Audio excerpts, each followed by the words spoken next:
Opa, fala pessoal! E os fiagros, hein?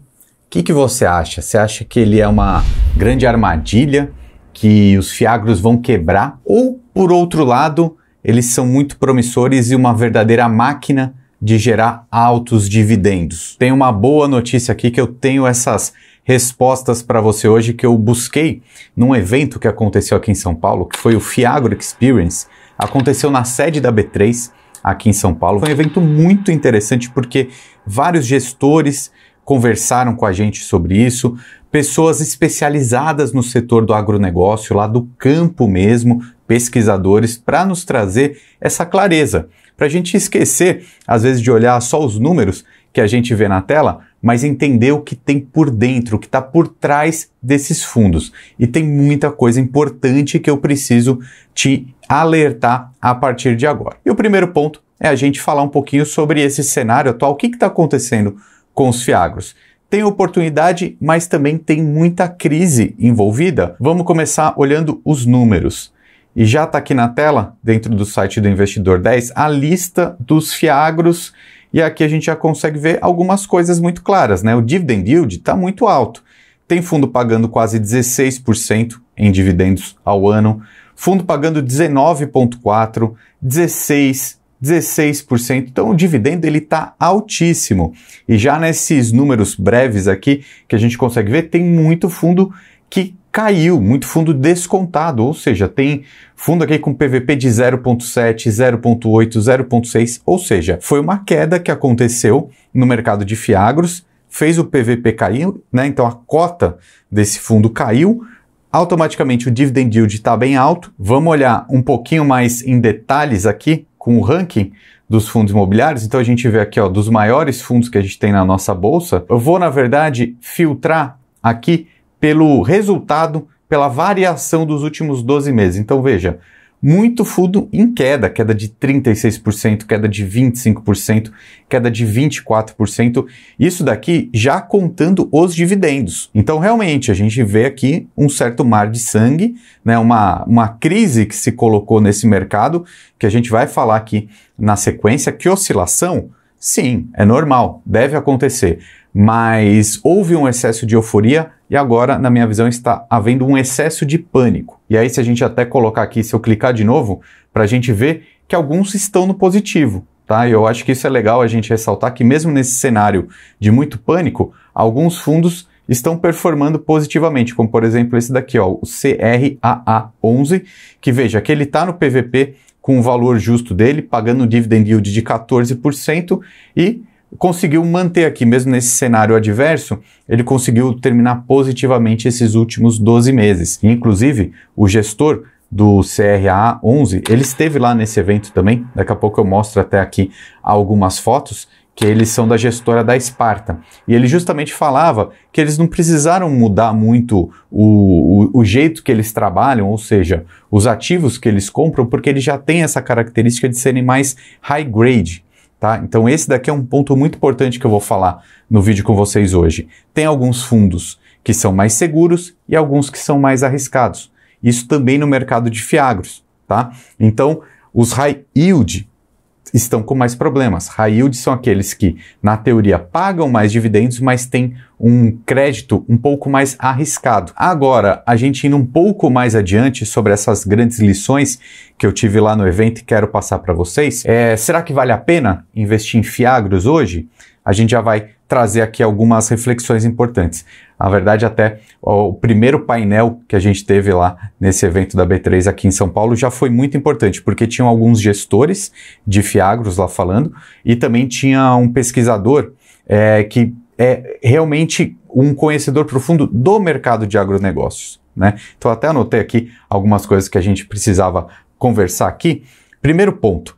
O Vitor, né, que é um gestor da Suno Asset, ele colocou um ponto que ele é muito legal, que eu até vou colar, porque é justamente isso, ó. Ele falou que os fiagros, eles apresentam sim volatilidade e oscilações, são um pouco mais arriscados nesse sentido de volatilidade. Os fiagros são mais voláteis do que fundos imobiliários. tá bom? Então, já é uma primeira dissociação aqui. Os fundos imobiliários têm uma tendência de serem um pouco mais seguros, depois a gente fala o porquê. Só que o outro ponto que o Vitor ressaltou aqui, que eu acho importantíssimo, é o seguinte: ele falou que o setor do agronegócio representa quase 1/4 do PIB do Brasil, ou seja, quase 25% da riqueza gerada do país vem desse segmento da nossa economia. Ele até brincou lá, poxa, é impossível um brasileiro não investir no setor do agronegócio, sendo que ele é tão relevante para o nosso país, para a nossa economia.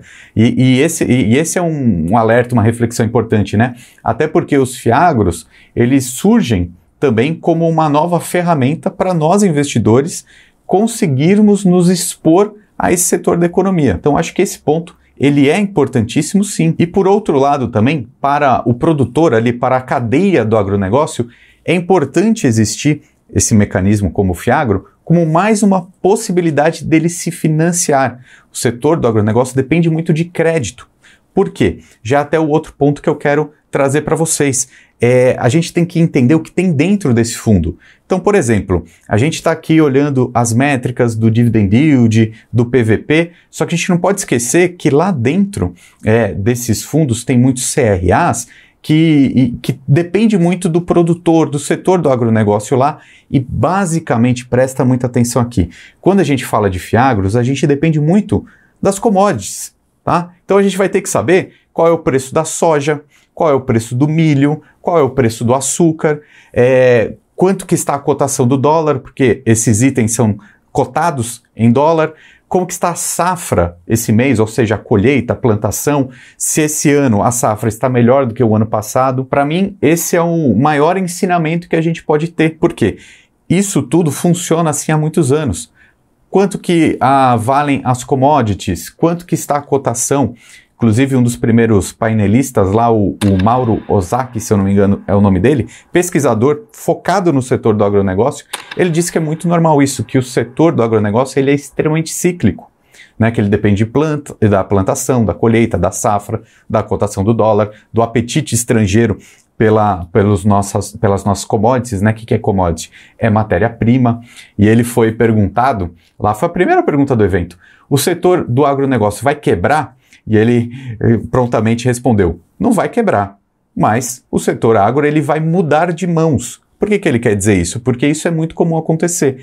Aqueles players que fazem alguma coisa errada na produção, calculam errado, esses sim podem quebrar, mas outros vão tomar esse lugar, né? Ou seja, não é um problema cíclico do agronegócio, mas sim de alguns players pontualmente, que aconteceu, oscilação, recuperação judicial, nesses tempos alguns FIAGROS caíram muito por causa disso, mas são questões pontuais e não do mercado como um todo. E aí a lição que fica agora para a gente é o seguinte, existe sim muita euforia e muito pânico. O próprio pessoal lá no evento mostrou que os dados de 2021, até mesmo 2022, tanto para as safras, para a produção, para a venda das commodities, estavam altíssimas. Então era um setor que estava muito valorizado. E a gente viu os FIAGROS na bolsa também estarem extremamente valorizados. Então era um excesso de euforia naquela época, né, com os números muito acima da média, muito acima do que deveria ser um valor justo, por exemplo. Só que agora, por outro lado, esse 2024, um cenário de pânico e catástrofe, crise por todos os lados, né, pelo menos nas notícias, só que no mercado de agronegócio eles não estão encarando dessa maneira não, né, o Banco do Brasil emitiu um relatório há pouco tempo dizendo que os problemas ali, inadimplências, calotes estão em linha com a média histórica. Então quando a gente começa a ver um pânico excessivo no mercado financeiro, com a questão dos FIAGROS, na minha opinião, isso abre sim oportunidade de comprar mais barato. E aí é aquele ponto que a gente já traz, que eu conversei aqui com vocês agora há pouco. Tem FIAGROS mais seguros e tem aqueles mais arriscados. Só que na minha visão, uma montagem, uma diversificação de carteira, até mesmo com pensamento de longo prazo, é sempre melhor comprar mais barato. E teve mais uma lição que a gente traz de lá também, que um dos gestores falou o seguinte, que a demanda para o setor de agronegócio brasileiro já está contratada. Ou seja, as commodities brasileiras, mesmo milho, soja, açúcar, ou seja, falando de alimentação mesmo. Esse tipo de produto ele é muito necessário no mundo inteiro. A Ásia compra muito dos nossos grãos e etc. Então, assim, a demanda está contratada, né? Só precisa fazer tudo da melhor maneira possível, com produção e etc., com financiamento. Então, é um setor extremamente promissor. E, obviamente, o que a gente tem acesso para investir facilmente nesse setor são os fiagros. Por outro lado, eles são extremamente novos, né? Os fiagros, do jeito que a gente conhece, tem mais ou menos 2 anos de duração, não muito mais do que isso. Então é um mercado que está amadurecendo, né? Hoje a gente já consegue ver aquelas gestoras que se saíram melhor nesse período, né? Tudo cresceu muito rápido, né? Também esse foi um ponto de alerta que colocou-se lá no evento.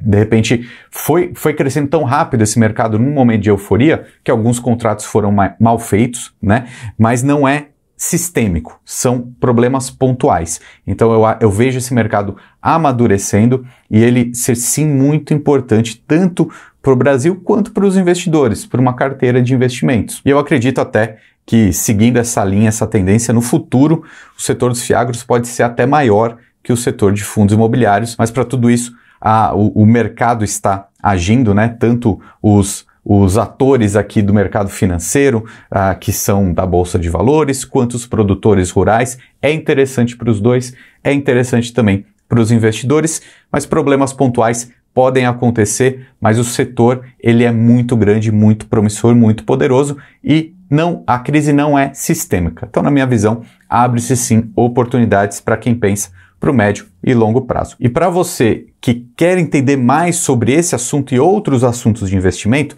tem um convite especial. Eu tenho uma newsletter gratuita, ou seja, eu envio e-mails para vocês com conteúdos que não vêm aqui para o YouTube, tá? Vou deixar um link aqui na descrição, basta você se inscrever, colocar o seu e-mail aqui, que eu vou enviar e-mails de conteúdo pelo menos uma vez por semana para você, tá bom? Cadastre-se agora na newsletter do Lucro FC. E deixa aqui embaixo nos comentários também o que você achou desse vídeo, se tem interesse em novos conteúdos, ok? Meu nome é Ricardo Natali, um abraço e até mais!